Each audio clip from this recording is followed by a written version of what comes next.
अस्सलाम वालेकुम व्यूअर्स, कैसे हैं आप? उम्मीद है कि आप खैरियत से होंगे। हम उर्दू ज़बान में अक्सर ऐसे जुमले इस्तेमाल करते हैं जैसे कि खुदा के लिए मुझे अकेला छोड़ो, खुदा के लिए सच बोलो, अल्लाह ना करे कि उसकी नौकरी चली जाए, अल्लाह ना करे कि वो फ़ेल हो जाए। अब यहाँ पे देखें इन जुमलों में खुदा के लिए या खुदा के वास्ते या अल्लाह के वास्ते या अल्लाह ना करे, ऐसे अल्फाज इस्तेमाल हो गए हैं। अब इन अल्फाज या ऐसे जुमलों को हम इंग्लिश में ट्रांसलेट करेंगे तो वो कैसे करेंगे, वो कौन सा स्ट्रक्चर हम इस्तेमाल करेंगे, आज के इस लेक्चर में तफसीलन डिस्कस कर लेंगे। तो आइए शुरू कर लेते हैं।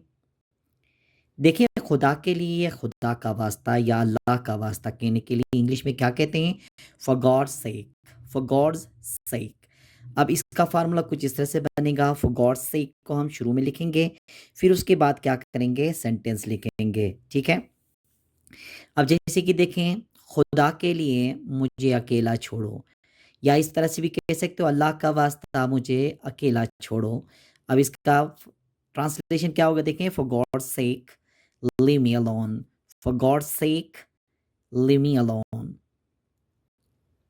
खुदा के लिए सच बोलो, खुदा के लिए सच बोलो, for God's sake speak the truth, for God's sake speak the truth। खुदा के लिए मुझे कुछ मंगवाने दो, खुदा के लिए मुझे कुछ मंगवाने दो, for God's sake let me get something brought, for God's sake let me get something broad. तो खुदा के लिए या खुदा का वास्ता या अल्लाह का वास्ता कहने के लिए क्या कहेंगे, फॉर गॉड से का इस्तेमाल कर लेंगे। दूसरा है हमारे पास अल्लाह ना करे, अल्लाह ना करे के लिए क्या कहते हैं, गॉड फॉरबिड, गॉड फॉरबिड। अब इसका फार्मूला बनेगा गॉड फॉरबिड प्लस सेंटेंस। ठीक है। जैसे कि अल्लाह ना करे कि उसकी नौकरी चली जाए, अल्लाह ना करे कि उसकी नौकरी चली जाए। God forbid he loses his job, God forbid he loses his job। अल्लाह ना करे कि वो फेल हो जाएं, अल्लाह ना करे कि वो फेल हो जाएं। God forbid he fails, God forbid he fails। अल्लाह ना करे कि वो इस कंपनी को छोड़ें, अल्लाह ना करे कि वो इस कंपनी को छोड़ें।